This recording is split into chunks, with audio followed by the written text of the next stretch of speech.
Hi, I'm Haley J. Madison. And I'm Allison Egan, and we're from Her Name Was Torment 2. And you're watching Mr. Tony of the Dead.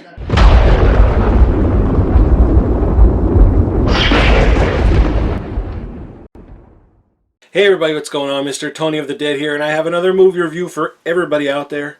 This one's on a movie called Don't Fuck in the Woods, from Concept Media Films, and it's written and directed by Sean Burke. And in this movie we have AC Howard, Hannah Hurt, Brian Cornell, Brandy Mason, Brittany Blanton, Nadia White, Scott Gillespie, and many more. And I'm also sorry if I butchered your name. Now what we have here is a horror creature feature film, and what the movie is about these college students. They're taking a break from their finals and all that. They're just going to go out in the woods, party, have a good time and everything. And while they're out there, there is like I said, it's a creature feature. There's a creature walking around, and basically you fuck in the woods. You know what many people do when they go camping in movies and that. Basically you have sex.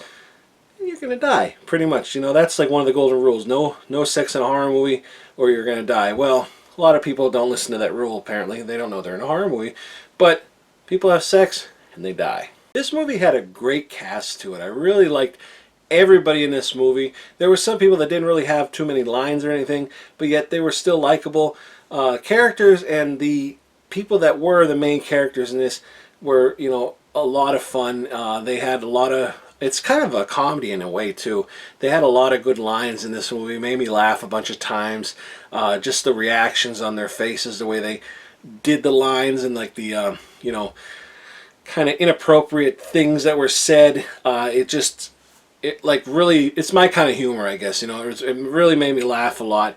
The creature is actually seen very quickly in this movie. It's like within the first scene. It's in the first scene really. You see the creature, which. I would have liked to had a little more mystery to it, but it doesn't take away anything. I thought the creature looked pretty cool. You can tell what they used to make the mask and everything, which I thought was a clever idea. It worked out well, because it took me a while to figure out, like, how did they do that? And then you can kind of tell when you're looking at it. And I don't want to say what it is. I want everybody to figure out for themselves, but it looks really cool, and the outfit looks really cool as well. It kind of looks a little slimy in a way. The creature kind of reminds you of Creature from the Black Lagoon in a way, but maybe a little more scarier, more fierce. There's big teeth on it and everything. Like I said, the movie is very funny. It's very gory at times, which is awesome. The practical effects look really good. To my knowledge, I don't think there was, at least that I've seen, I don't think there was any CGI in this, which if there was, it fooled me. But I honestly don't think there was. But it looked great. The practical effects looked great, and the movie looked very nice as well. And there was one thing though that I didn't really care for. There was like the car ride up to the woods, and you could tell it was like a green screen, and it was like fake background going by. That was like the only part of this movie that looked very low budget. I don't know. I just didn't like that part. The part where they're in that part though, where they're talking, that's good. But I just couldn't take my eyes off the background, the scenery going by. It just looked bad to me.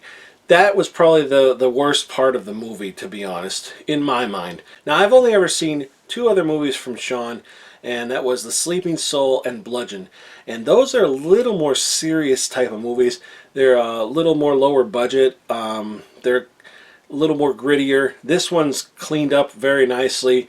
You could tell because they did have a fundraiser. I don't remember if it was Indiegogo or Kickstarter or whatever, but they did raise money for this movie, and you could tell they used it to make this look like, way better than the other ones. Very nice looking movie. Very good quality. It was just probably the best work I've ever seen from Sean. Also, this movie brought back one of my favorite people that were in one of his movies, The Sleeping Soul, and I'm sorry if I did butcher your name. I'm sure I did, but Ice Howard. I don't know if that's probably not even close, but I thought she was great in The Sleeping Soul, and she was brought back into this movie. So I was really excited to see her in this movie, and she did a great job as well. Like I said, everybody played a great part in this. I really enjoyed this movie a lot. The ending kind of reminded me of another movie that was made in the 80s, and I don't want to say what it was, but you know, that's okay because it's like one of my favorite movies. And I'm not saying it was like, you know, scene for scene or anything, but kind of had that general idea. But I really kind of liked it. And then after the credits, there is a little scene as well, possible sequel, which would be awesome. I'd like to see a sequel to this movie. You know, but this movie had everything you'd want. It had comedy, had great cast of characters, it had a creature, you know, that was really cool. It had great effects, boobs, blood, and gore. That's what you want, right? And that's what this movie gives you. I really did like it. And like I said, seeing Sean's other movies and seeing how lower budget they were, a little more serious, and this one being a little more fun and higher budget, he really used them. They really used the money that they made and put it into this to make it even better than his other films. Honestly, I think this probably is my favorite movie of his nowadays, to date. That's the word. So yeah, I would definitely say check this movie out. It's a good time. It's also available on VHS, which I didn't get to see the VHS, but I really want to. But you know, yeah, like I said, it's besides the couple things I didn't really care for, I think it's worth a watch. It's a fun, you know, out in the woods kind of movie, and like I said, there's boobs, there's blood, and there's gore. And great cast of characters. That's all you need. But make sure you check out the trailer at the end of this review and give this video a thumbs up. Hit the subscribe button. Follow me on Facebook, Instagram, Twitter, Tumblr, AMINO, and Twitch. That's it, everybody. Thanks for watching. Talk to you later. Bye.